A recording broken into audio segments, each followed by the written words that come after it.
फिर पुलिस आप पर लाठीचार्ज करे, आपको जेल भेजा जाए, और वो न्यायालय की प्रतिमा इस वजह से न रखे कि नहीं यहाँ पर आके तो बाबा साहब के लोगों ने दंगा किया। वो ये भी चाहते हैं। हमें दिमाग का प्रयोग करना है, उनसे सुरक्षित रहना है। ये अम्बेडकर पंचायत इसलिए ही बुलाई गई है कि आज निर्णय किया जाएगा कि बाबा साहब अम्बेडकर की प्रतिमाओं के लिए लड़ोगे या अपने घर में पढ़ के सो जाओगे। ये आज निर्णय किया जाएगा। मैं तो यहाँ गुर्जर समाज से आए हमारे चौधरी रविंद्र भाटी जी, जिन्होंने इस आंदोलन के लिए पूरा बढ़ चढ़कर हिस्सा दिया, हमारे साथी यहाँ के प्रदेश अध्यक्ष चौधरी अनिल गुर्जर जी और तमाम साथी, मैं नाम बहुत सारे हैं लूंगा तो पूरे, कश्यप यादव जी, जिन्होंने पूरे प्रदेश में घूम घूम करके इस आंदोलन में अपनी सरदारी दी, और विशेषकर गुर्जर समाज के नव युवा यहाँ पर मौजूद है इस आंदोलन में अपनी जान देने तक के लिए। मैं आपका भी शुक्रिया अदा करता हूँ।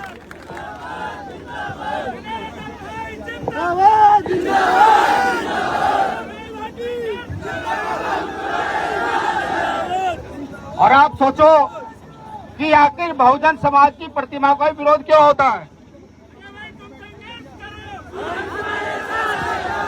आप एक चीज सोचो कि बहुजन समाज के महापुरुषों की प्रतिमा का ही विरोध क्यों होता है। अभी कुछ दिन पहले गुर्जर आंदोलन हुआ था, याद है ना। वहाँ गुर्जर प्रतिहार महाराजा मीर भोज की स्टैचू लगा हुआ है, स्टैचू, लेकिन उस स्टैचू के ऊपर से तीन टप्पर नहीं हटाने दिए जा रहे हैं। इसलिए क्योंकि वो बहुजन महापुरुष है, इसलिए नहीं हटाने दिए जा रहे हैं। तो हमें अब ये सोचना पड़ेगा कि हमें किस दिशा में चलना है, किसके साथ चलना और क्यों चलना। अभी हमारे साथी भी कह रहे थे भैया ग्वालियर बाकी है, हमने कहा ग्वालियर छोड़ो, अभी तो जबलपुर और जयपुर भी बाकी है, ये इनको बताना है, समझे, यह भी बताना है। मैं आपको बताना चाहता हूं कि जल्दी ग्वालियर हाई कोर्ट में चीफ जस्टिस नियुक्त होने वाले हैं, वो वहां बैठने वाले हैं। सबसे पहले हमारी प्राथमिकता है कि हम न्यायालय को एक और मौका दें। वो चंद वकील फैसला नहीं कर सकते। मैं कहता हूं आज के माध्यम से चीफ जस्टिस महोदय, आप कुर्सी में बैठकर ही सबसे फैसला कोई करे तो ये फैसला करे कि बाबा साहब अम्बेडकर की प्रतिमा लगनी चाहिए कि नहीं लगनी चाहिए, ये फैसला करे। और कुछ लोग ये भी कह रहे हैं कि प्रतिमा नहीं लगने देंगे, तो मैं उनको बताऊं ये बाबा साहब के बच्चे कमजोर नहीं है, ये कमजोर नहीं है, ये चाहे तो चंद घंटों में तख्ता पलट कर सकते हैं। ठीक, और एक चीज और बताऊं, मुझे अभी एक साथी पूछ रहे थे कि भैया आप आंदोलन में क्यों आए। मैं से बताऊं, मैं भीम आर्मी को आंदोलन में लाना नहीं चाहता था। मैं सोचा था कोर्ट का मामला है, हमारी लीगल टीम लड़ेगी उनके साथ। वो चंद वकील ये कह रहे थे भाई आ जाओ, कहाँ भीम आर्मी वाले, आ जाओ, कहाँ भीम आर्मी वाले, लठ पर नाम लिख के ले गए थे ना भाई। आपका प्रदेश अध्यक्ष सुनील बैरज से लठ पर नाम लिख के ले गए थे, कहने लो भाई मैं आ गया हूँ, ठीक है। हालांकि उसके पास आदेश इतना ही था कि जाना है, पता कहना है सिर्फ कि भैया हम आ गए भीम आर्मी वाले। देखो उकसाओ तो मत, अब क्योंकि पढ़े लिखे लोग तो चीजों को समझते हैं। तो आज महापंचायत का उद्देश्य यह है कि हमें चीफ जस्टिस साहब को 1 महीने का समय देना चाहिए, नहीं देना चाहिए, नए चीफ जस्टिस है देना चाहिए ना, जो नए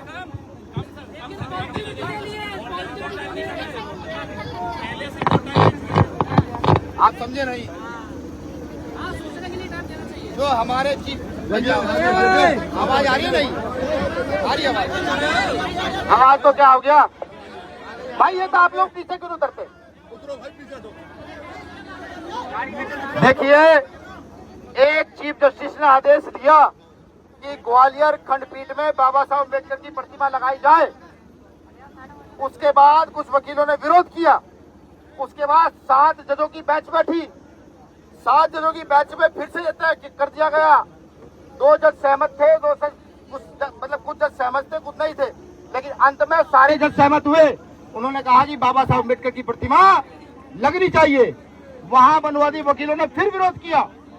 अब जो चीफ जस्टिस आएंगे नए ग्वालियर हाई कोर्ट में, हमें उनकी भी तो देखना है, वो कितने न्याय पसंद है, कितने न्याय प्रिय है, बिल्कुल देखना है। और ये देखना पड़ेगा, यही संविधान है, यही संविधान है। वो ये चाहते बार बार हमें उकसा कर कि हम आए सड़क पर निकले, पुलिस की लाठी गोली का शिकार बने कि नहीं।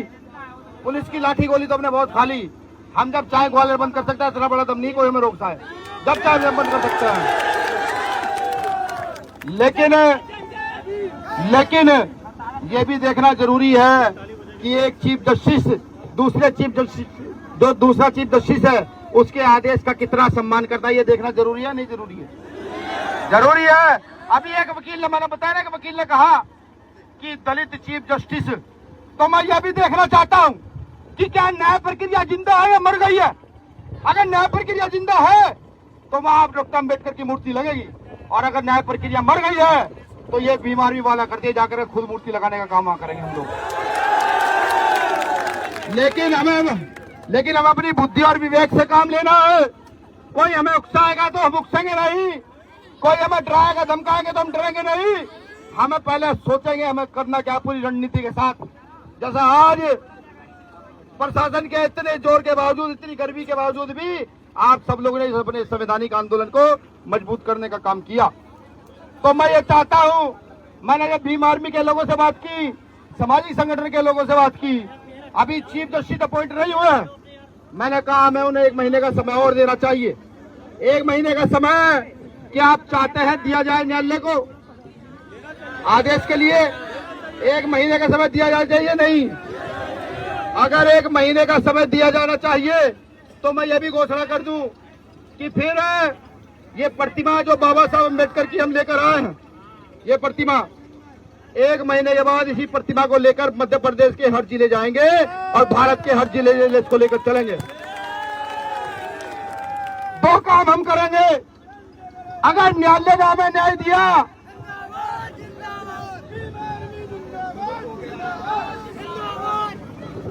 हम 2 काम करेंगे। अगर न्यायालय ने हमें सम्मान दिया तो पूरे देश में संविधान और बाबा साहब अम्बेडकर की प्रतिमा को लेकर न्यायालय के सम्मान में हर जिले हर गांव जाने का काम करेंगे कि भारत में न्याय भी जिंदा है, ये बताने का काम करेंगे। और अगर न्यायालय ने हमें सम्मान नहीं दिया तो हम ये भी बताने का काम करेंगे कि न्यायालय भी आज नेताओं के हाथ की कठपुतली बन गया है। फिर हम बाबा साहब अम्बेडकर की प्रतिमा को लेकर हर गली, हर चौर, हर चौक चौराहे, मोहल्ले, हर प्रदेश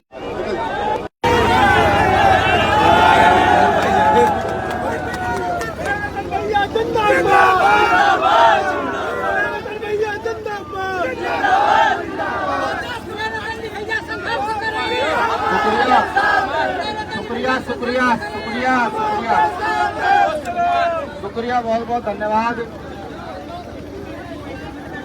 आपके इस योगदान का कि इस चिलचिलाती गर्मी में जब पारा 45 डिग्री से ऊपर है तब भी आप बड़ी मजबूती के साथ यहाँ पर आए हुए हैं और यहाँ खड़े हैं। इस बात को दर्शाता है कि बाबा साहब के प्रति आपका कितना प्रेम है और डॉक्टर अम्बेडकर के प्रति आप कुछ भी करने के लिए तैयार है, ये मैं जानता हूँ।